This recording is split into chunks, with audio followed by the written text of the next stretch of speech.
After the international break, Arsenal are back to winning ways, and I've got Harry back on the platform. How you doing, my guy? I'm good, man. Good to see you. How you doing?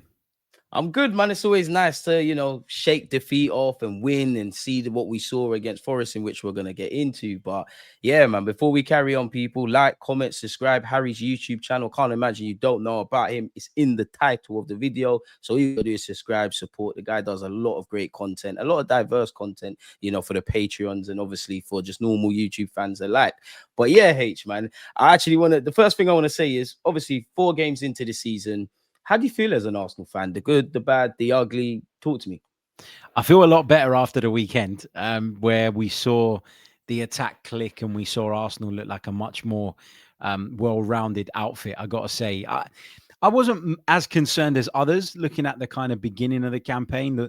The win at Old Trafford, a lot of people went in on our performance, and my view was very much that you go to Old Trafford, you win, and that's that. That's good enough. You take it away and you move on.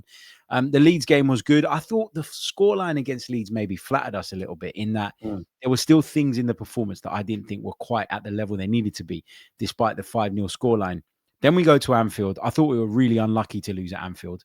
And I thought it was a screamer that could decide any game. And then the discourse after that for me was a little bit too much and probably rumbled on longer than it would under normal circumstances because of the international break. So I tried not to fall into that trap of really kind of, going down that path with it. Or I sort of made my mind up quite early on and decided to leave it from then on. But I'm feeling good, man. 4 Premier League games, 3 wins, 3 clean sheets. Viktor Gyökeres has got 3 and 4. Madueke is having an impact. Zubimendi's got a couple already. Eze's come in, and there's still more to come with Saka, Havertz, and White, for example, having been sidelined. We didn't even have Norgard at the weekend either, which went under the radar a bit. So I'm feeling good, man. How about you? I'm feeling great, man. Everything you said there, obviously, the season is filled with twists and turns and bumps and bruises. And the biggest one is we're only going to find out in May, and it can we get over the line? But I think we've got the tools. I think we've got the manager. I think we've got the players. I know a lot of people talk about like the muscle memory of Liverpool winning trophies, and they're the favorites, in my opinion. But then I look at us, and unfortunately, we've come so close, but so far. So hopefully, we can channel that in the right way, and all of these things come to a head. I have to ask you, though, about, because you kind of said it with the Leeds game, and I wouldn't say I haven't been impressed with our attacking play. I just feel there's little things that could be improved that I've been calling from last season and during preseason, and I'm not expecting it to change within 4 games. But I do think the Nottingham Forest game was a step in that direction. And whatever I have to say about Leeds, we did score 5. But if I look at those 2 games, is it a case of we've eradicated any questions over our attacking play, or is it just a thing where we just scored the goals, really? Because we were doing that last season despite the sentiment. So I guess I'm asking you, has anything changed in the final third for you, or is it a case of we're just doing what we should be doing? I think we've got a lot more in the final third now. We've got that out-and-out striker we've been crying out for ages. We've got more options. I mean, we're without Saka at the moment, and I don't feel anywhere near as troubled by that as I did in the past. We're going to be without our captain maybe for a couple of games now, depending on what the diagnosis is from that recurrence of the shoulder problem. And again, I don't feel that bad about it. And it's not because they're not good players and because I don't want them in the team. Of course I do. But it's because we've added that depth. That was such a big thing over the course of the summer. But we've not just added depth in terms of players that can come in and do a job from time to time. We've added players that are genuinely contenders for starting 11 places. And that makes Arteta's job a little bit harder, but it also puts him in a better position overall. And the difficulty comes for him in terms of finding that balance and keeping everyone happy. But as I've said to you before, it does take away the excuse of the squad not being up to it. The squad is definitely up to it now. And there's some pressure on him to use it in the right way.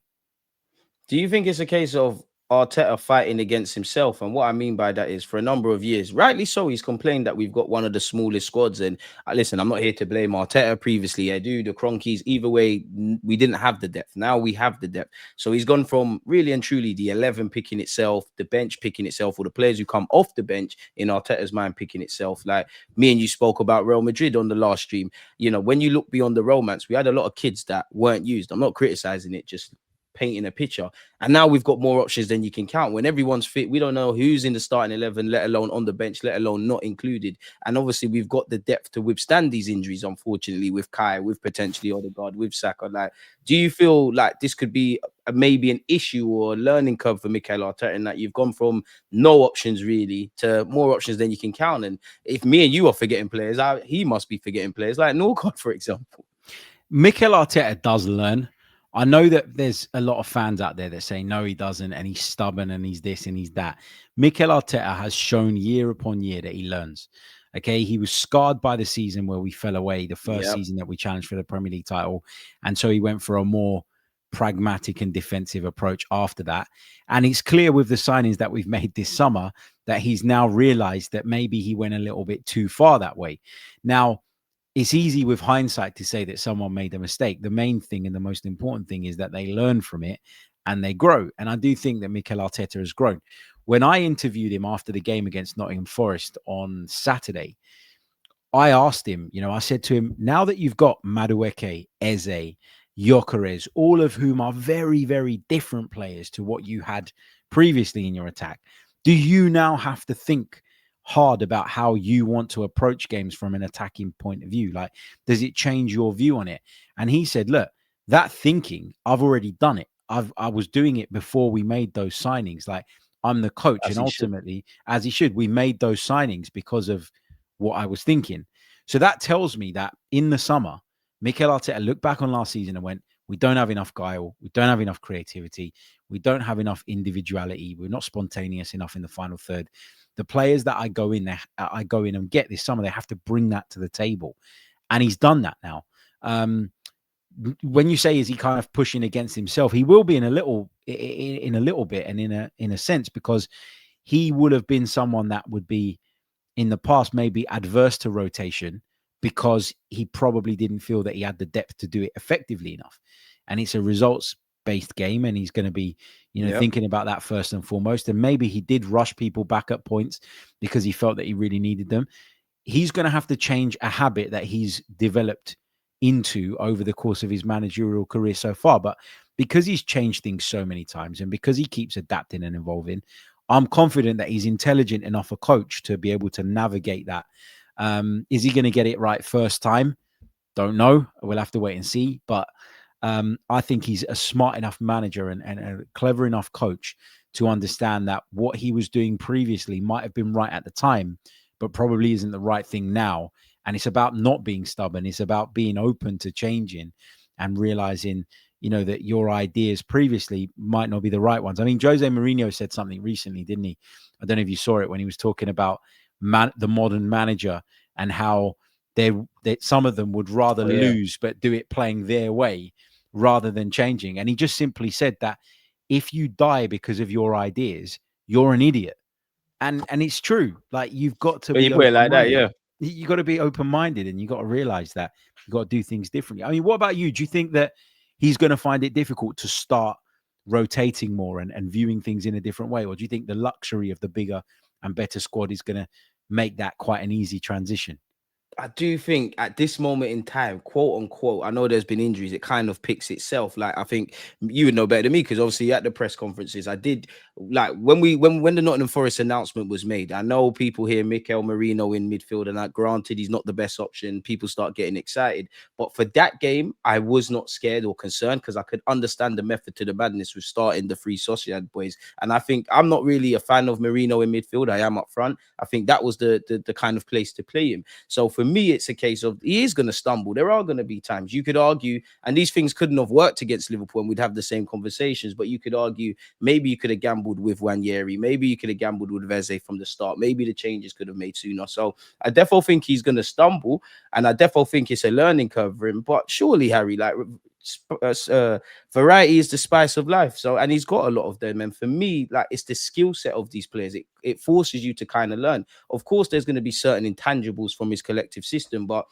certain Madueke is different from Eze. Eze is different from Martinelli. What these players can provide us individually off their own back, what they can provide in terms of link-up play, what they can provide Arteta with other options. Like you've got Zubamendi, who's more than capable, Rice the same in a different way, of playing as a lone six. So does that open up Nwaneri and Odegaard or anyone else as potentially being midfielders? And then what does that mean for somebody out wide, whether it be Madueke on the left or Eze? So I think I do have confidence that whether we win the title or not, Arteta will get this right, purely because if I'm honest, I've seen him complain for the last 3 years, excluding this year, about such. He keeps saying we've got one of the smallest squads. We've got 13 or 14 players. So for me, without knowing Mikel Arteta, if you're saying that, you're dreaming of this world where you've kind of got these players. And then it leads me to ask you this then, Harry, man. I'm jumping the gun a bit because I know we got some fallout comments to speak about with Forest and we've got Bilbao. But the Manchester City game, now, some Arsenal fans have never probably been more confident or as calm, I should say, with Saka's absence and even Saliba's.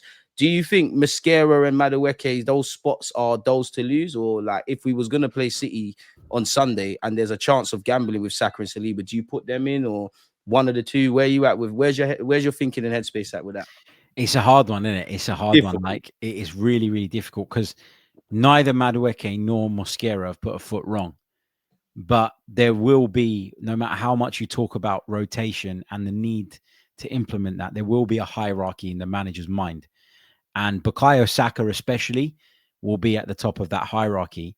But if you was to tell me who's the second player in that hierarchy, it could well be William Saliba, right? So if it was Calafiori that was out and then someone had taken his place, I'd say to you, this could go either way.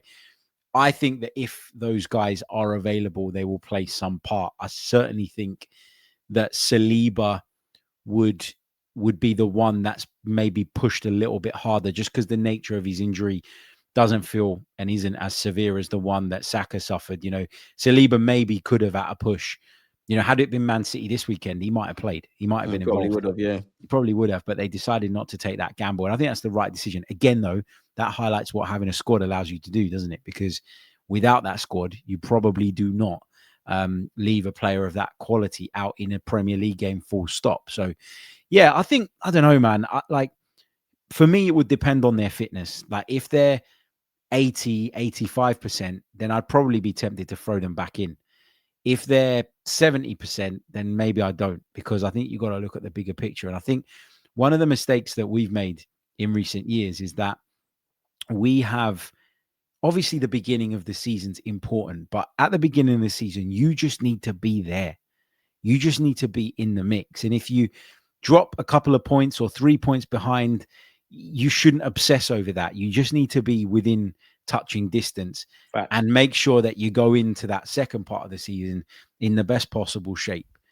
And I think that for me, if you're Mikel Arteta, you probably don't take the same gambles that you did in the last 2 seasons because you've run the course a couple of times now, 3 times now, and you know what it's like. And that should, I think, help you not to panic about the early season results too much. Although you don't want to lose ground on Liverpool. We're 3 points off of them at the moment. You don't want that to extend, but you also don't want to lose Saka and Saliba for long periods of time because that could be potentially more detrimental than missing out on a couple of points or clawing back a couple of points against one of the teams you're up against. So it's interesting, really interesting. But I think if they're fit enough, I think they both come back in. I think you're right and bang on the money. And it's one where I do think you're damned if you do, damned if you don't with Arteta. I do think there's a lot of valid claims around maybe Arteta overplaying certain players, not resting them on occasion. For me, it's more of a case of like, I'm sure against PSV, the first leg was done. You're kind of still playing players out there. Yeah. Maybe on occasion, there's been like, if we've got 5 games and assuming we win all of them and we're leading 3-0 in the second half, could you save a Saka for like 20 minutes here, half an hour here, and all those kind of things add up? Equally, I do think people are harsh. I don't think it's necessarily just an Arteta thing. I think this is the dynamics of football. There's more games. You're going to need a bigger squad. The best players are probably looking at, for club and country, 70 odd games. Of course, there's something the physio department have to do, but I also feel, and it's a double-edged sword because nobody really says it about Arsenal anymore, Harry, but when teams are not doing well and when we wasn't doing well, one stick that players kind of get beat with is they don't care, they don't really care, they don't fancy it. You can't tell me these players care because they don't care, sorry, because Ben White's known to lie about injuries. A lot of our players are back ahead of schedule. Kai Havertz was one of them. Saka was one of them. There's plenty of other examples. But then the double-edged sword of that is you get a moment like Saliba with Liverpool, where clearly you've got injured. You've told the manager I can carry on. You've tried to carry on, and you've had to come off, and maybe potentially you've at that moment done more harm than good. That's what I mean by, there's not too much you can really do about it. But as you said there, when you've got depth, and if you can't, like, I don't think Madueke is better than Saka. I don't think Mascara is better than Saliba. But if you can't provide better, at least make sure there's a baseline. And like when you was talking around the depth, I don't know why, Harry, but I just thought about the PSG game. And that's one thing, the two legs against PSG. And that's one thing I want to see stop, because it does feel like when we've had a small squad, there's been an injury like with Partey, we have to move a couple of other parts around. And you do see that. Like, I know it's only 4 games in, but we've just kept it moving. We've just kind of kept it ticking. As you alluded to, man, we're a couple of points off Liverpool. Unfortunately, they got 12 from 12. We've got a near enough perfect record after, 4 games, 9 points. So it's not the best, but it's definitely not the worst. But then I have to ask you, like, does it feel like Liverpool are the favourites, but does it feel like there's no stopping them? Because there's been about 4 games where, including us, the last 10 minutes, give or take, in games or dying numbers of the games, they find a way. And I don't feel they've been perfect, but they do have 12 points. And I think their players on slot and their fans will know this. But as you said, there's also that element of it's a results-driven business.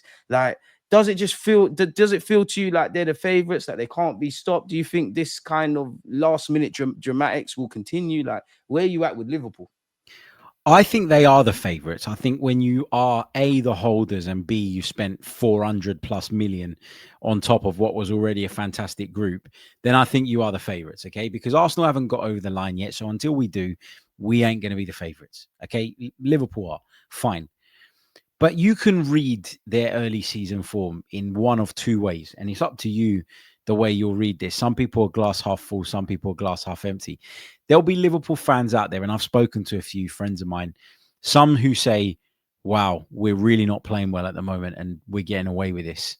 And it's not sustainable, and we need to improve our performances. But we've got a lot of new players. We've got a good coach. We've got that experience and know-how. And the fact that, this is the case is not too alarming, because we will come good eventually. So you can look at it in those 2 ways. You can either say we're all right, we'll only get better, things will be fine, or you can say this is a real concern and I don't really know how this is going to end up. I'm looking at it from a glass half full perspective, from an Arsenal point of view, okay? Because that's what I'm going to do. I'm an Arsenal fan. You support Arsenal. Exactly. I support Arsenal. So my view of it is going to be biased. I appreciate that. I admit that. I'm not hiding or shirking away from that. I don't think you can sustain what Liverpool are doing right now, because the performances aren't great. They know that, like, for example, the one that really wound me up from a kind of neutral perspective was the Newcastle one. That really annoyed me, because Newcastle did everything in their power to work it back to 2-2, and then you go get caught out. How naive and stupid can you be to leave yourselves that exposed at the back in that situation? The Burnley one, it's a moment of madness from an individual. What was he thinking, man? What was he thinking, putting his arm up like that? And Liverpool get away with it. So again, like, I'm basically, put it this way, I'm not as terrified of Liverpool right now as I was before the season started. So that gives me encouragement. Liverpool fans will spin it the other way, as they should, because it's their club.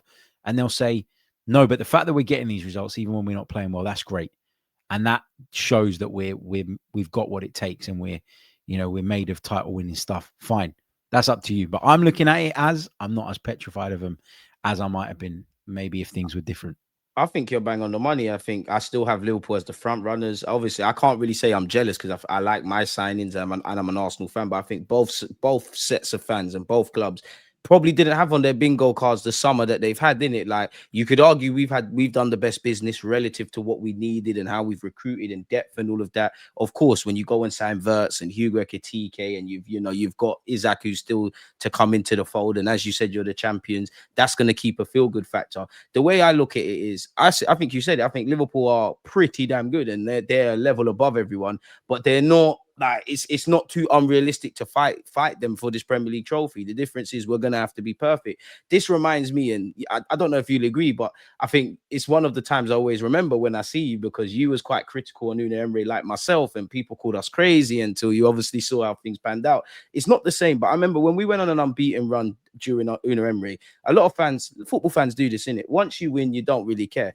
But there was a lot of games that were on knife edge, we're changing things at half time, we're getting last minute winners. And my point of mentioning that is to mention this. And at some point, performance and results correlate across a 38 game calendar. Of course, sometimes you're going to win when you don't necessarily deserve all 3 points, lose when you deserve a bit more, draw relative to what's going on. But at some point, things are going to marry. So I do think I don't think any team right now in these 4 games is at their sparkling best, but I do expect Liverpool to uptake, if that makes sense. What I do want to ask you is a bit of a random question. Like, do you think it's an advantage that Liverpool have a manager and have players and a squad who have won the league and been there and done it? Or do you think, it could be an advantage that Arsenal are hungry? Because no matter where we spin it, 3 years, we've come up short, and every year you don't get it. Surely it makes you hungrier and hungrier and hungrier. So, like, where are you at with that? Yeah, I think that the general consensus will be that the experience is more important. I think that's how most people would look at it. But I do think there's a case to be made the other way, because you talk about hunger and you talk about experience, but then think about the level of the 2 teams, because the level's not that different. And True. so, that makes me confident that actually we can negate the effect of having that experience and having that know-how, if you like. Because one of the things I get really frustrated with, okay, and I always moan about this on the podcast, is when people don't know how to analyze a game of football. So they go, it's mentality. What's mental? How do you judge mentality? Man. How do you judge somebody's mentality? How do you know whether they went into the game with the right, quote, mentality? You don't. You don't know how much they want it, because you're not inside their head. You don't know how committed they were to a particular challenge, because you weren't inside their head. I think it's very easy when something goes wrong to go mentality, but we don't actually have any way of judging that. So for me, exactly, we have no way of quantifying it. Now, I'm not dismissing that as a factor completely. I'm just saying, when I look at things and I try and break something down in my head, that's not my go-to. I don't look at that first. I look at quality first. I look at performance first, because these are things that I can see. I can't see your mentality. It might be a deciding factor. No, you can't. It might be a deciding factor when push comes to shove and I'm trying to separate 2 teams that I think are really close. But if they're not but if they're really, really close, and that's the only thing that's tipping it one way or the other, then that can be inaccurate. And you got to be really, really careful of letting that lead your analysis, I think. That's a good point and a good way of looking at it, because I do talk a lot about mentality, but when you strip it all back, unless you know them as people, what makes them tick, what pees them off, if you're in training, the dynamics, because these lot are human, you don't know what's going on in their personal life, and if that affects, if any way, what they're doing in a match, you're quite right. It's just dawned on me though, like, obviously there's 4 different graphics of 4 different games. You've got the young Rio, you've got the kind of bit part squaddy kind of player in Chiesa, you've got Szoboszlai, who was playing right back but is a technically proficient centre mid, and you've got a Premier League legend in Mo Salah. The correlation, apart from the fact that they all play for Liverpool and they were attacking players, is they've all shown they can be match winners. Do you feel we've got enough match winners now? I do now, yeah. I didn't last season. And I said that many times over the course of the campaign. Saka or bust, really. It felt like it was Saka or bust for so much of last season. I don't feel like that anymore. I think that, Eze can be a match winner. Madueke can be a match winner. Odegaard, Saka, of course, the 2 that were already kind of carrying that a little bit can be. We've seen Rice do it against Real Madrid. We've seen Zubimendi score a couple of goals, like Israel, Marino. We've definitely got more than we had previously. So I'm not too concerned by that anymore. But last season, that would have been a real problem for me. Are we needing to give Madueke an apology? Because I think me and you look at it the same way. We didn't slate him. We definitely didn't sign a petition, but we did. Maybe it was the fact that he was signed before Eze, and we never had a striker. But we was thinking, like, what's going on there? Is this another project from Mikel Arteta? Now, I don't want to be shameless and go all the other way, but. And I know people be critical about the goals and assists and all those kind of things, but he's probably a lot better than people have given him credit for. I like his decision making, and he could be definitely a good option off the left and the right. Like, where are you at with Madueke now that you've seen him in an Arsenal shirt? I done a lengthy apology to Noni Madueke on my You're not podcast alone, man. the day after the game, because yeah, like you, I didn't sit here and say get him out of my club and all that nonsense. I didn't say that you should sign a petition. I didn't do any of that. I just could not understand the signing. And it's funny because I got so much backlash for that, because normally, apparently, I'm an industry plant that only praises Definitely not. and says, you know, that everything that Arsenal do is perfect and they They don't never watch make your any videos. mistakes. Yeah, so that was quite funny watching the way that all unfolded, because people are like, what? He actually what? He doesn't agree with the signing. And now when I've sort of apologized to, not to Madueke, because you don't care what I say, but when I've apologized and said, you know, I was wrong, and I hold my hands up, there's people going, oh, you're too knee jerk and all you do is clickbait and all that, and bait rage people and all this Sorry other for stuff. changing your opinion Yeah. based on new evidence. I'm just like, yeah, what's the point in having a mind if you can't change it, I suppose. But yeah, look, 100% we need to hold our hands up and say that, because listen, it's only a few games in. Okay, it could be the case that by the end of the season we're going, it was a decent signing, but it wasn't the kind of magic signing that maybe it feels like today. But True. what you have to say is that when you look at what he brings and you look at him closer, because we are looking at him closer now, he's wearing red and white as opposed to blue and white. You realize that however it goes, the skill set he brings is something we were missing. And so you can understand the logic of the signing a bit more. I don't think anyone can disagree with you, Harry. You can understand it now. And I guess that's why we're on YouTube. That's why Berta is doing what Berta does. That's why Mikel Arteta is doing what he does. And all you want to do is be proven wrong. And at the end of the day, he's 23 years of age. He can only get better. Of course, I want him to add some goals and assists into his game. As we're speaking about on your channel, I do think there's an element of being disingenuous and, you know, simply saying, well, he didn't get a goal or an assist, so he never had a good game, which I think is complete, absolute nonsense. And I am rationalizing this signing a bit more. Talk to me about Gyökeres, because he's been getting a lot of nonsense. Apparently, he plays in jeans and all of this jazz. He's a flat track bully. I mean, for me, he's just been dispelling bit by bit everything. Scored a goal. It's amazing stuff.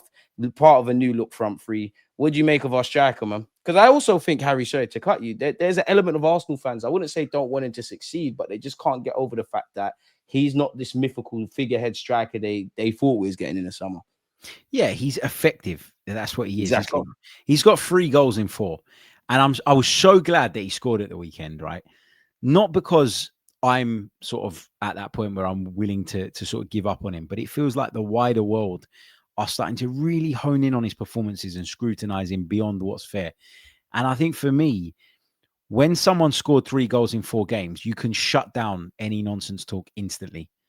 Yeah, you want to talk to me about, you say, oh, he runs like he's in jeans. I'll say to you, he's got 3 goals in 4 games. We've got 3 goals. He's a striker. You want to tell me that he doesn't move quick enough? He's got 3 goals in 4 games. Troy Deeney came out with some crap the other day where he said the Arsenal team doesn't trust him. That's why they don't service him as much as they should. Did he watch Nottingham Forest? Yeah, exactly. And this was before the Forest game. He said it. And I quote tweeted the post afterwards, and I was like, yeah. Rightly so. Like, it's very knee jerk. It's very like everybody wants to write people off. Yeah, that's rage baiting, man. Like, he's just, apparently nobody trusts him. He's got 3 goals in 4 games. So did Troy Deeney ever get 3 goals in 4 games in the Premier League? I don't know, right? It's ridiculous. But I thought Ian Wright said it best when he was on Arscast. I don't know if you heard it. And he said, what I've got nowadays is I've got to listen to, and I think he was having a little dig at, is it Charlie Austin that was on Sky? Yeah. He said, yeah, now I've got to listen to 2 Bob strikers telling me that Viktor Gyökeres can't do it. Big up Uncle Ian. And I loved it. I loved it, the way he came out with that. Now, I think, obviously, his all-round game is still not quite as good as I want it to be in an ideal world. But if he's scoring goals, then we can allow him time to grow and develop. I thought his all-round game was better at the weekend. I thought there were some nicer bits of link-up play.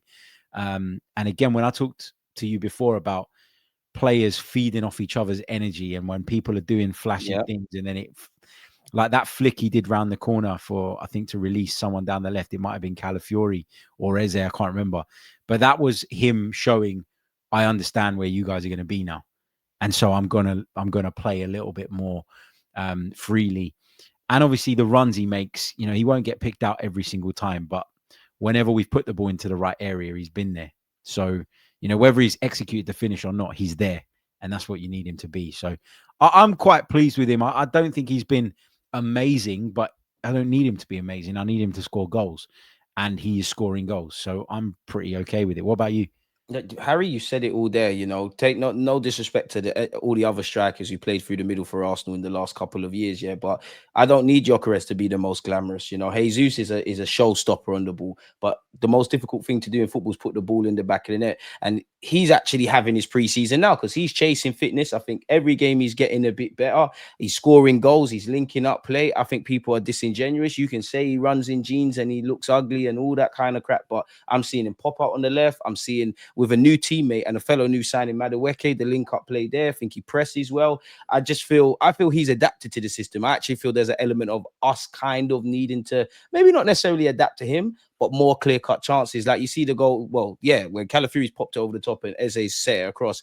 I want more scenarios, if that makes sense, Harry, for Gyökeres to do that. Because I remember being on your platform, I said, from when I look at Gyökeres and he's got, you know, many different goals in his arsenal, many different stuff when you look at his Sporting Lisbon goals. But the thing that I wanted was actually the tap-ins, because I feel we've missed that. Like, it's so beautiful. It's so ugly. It's beautiful. And hopefully it's a step in the right direction. And Gyökeres is a big enough lad. He's dealt with a lot of adversity and people talking nonsense. And as you know yourself, working in the media, you know, there is constructive criticism around our football club, but there is an element of pylon and being disingenuous, but it's not going to go anywhere. So we're just going to have to move on. I actually feel where I look at Gyökeres, there's an element of mainly social media Arsenal fans that I don't want to exaggerate and say don't want him to thrive, but they didn't get their Sesko or whatever. So it's like they're always nitpicking and trying to find stuff where if this guy gets us 15, 20 goals, we're laughing. And, you know, we spoke about it on your platform. If Arteta not takes the handbrake off, but could find ways to create more attacking solutions,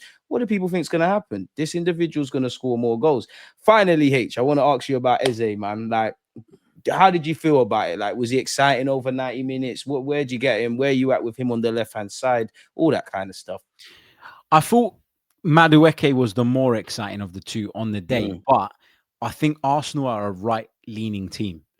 So that is going to take some time for us to kind of get out of those habits of working the ball left as often as we work the ball right. So I feel like Madueke got a bit more service and obviously had the opportunities to make more happen because of that. But I thought Eze was really good. The way he glided past players on numerous occasions was really good to see. Dropping shoulders, lovely footwork. The assist was a beautiful assist. That's an assist. You know, sometimes people talk about playing the last pass before a goal and you lay it off to someone who's 30 yards out. They take on 6 men and bang it in the top corner. You still get an assist. That's not an assist. What Eze produced, putting it on a plate for someone else, that's an assist. Yeah, absolutely. I was really happy with his performance, to be honest with you. A bit like some of the other players we've discussed, I'm not sure that right now he's going to give Arteta everything he wants off the ball. And I think that's where he's going to have to improve.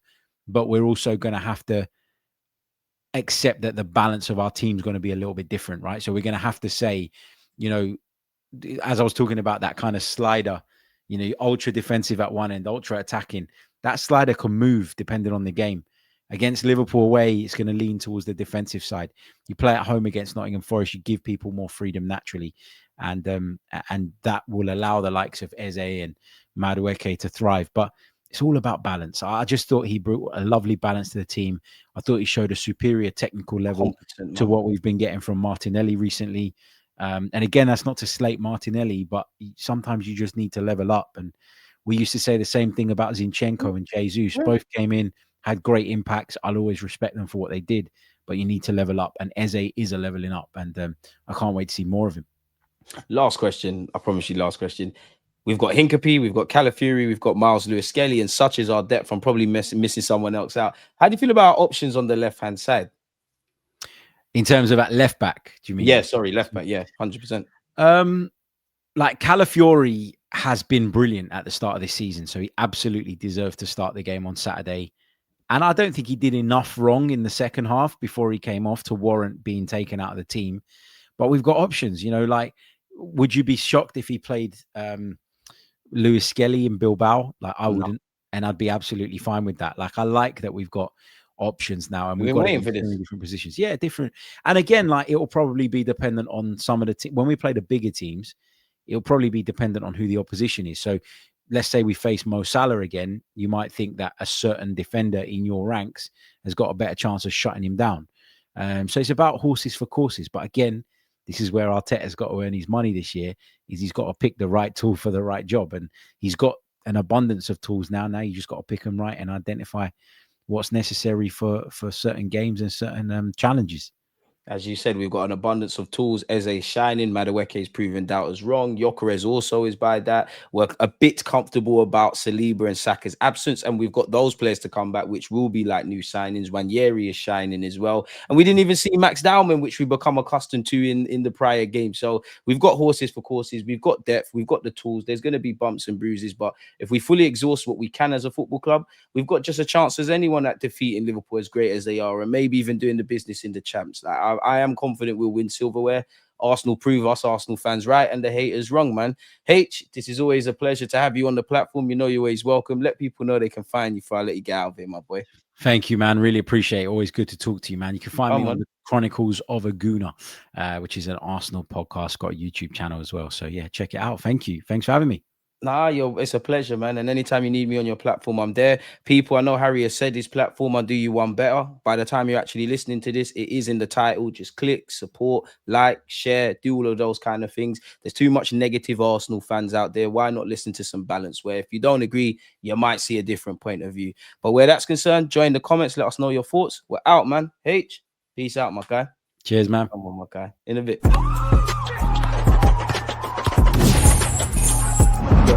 Always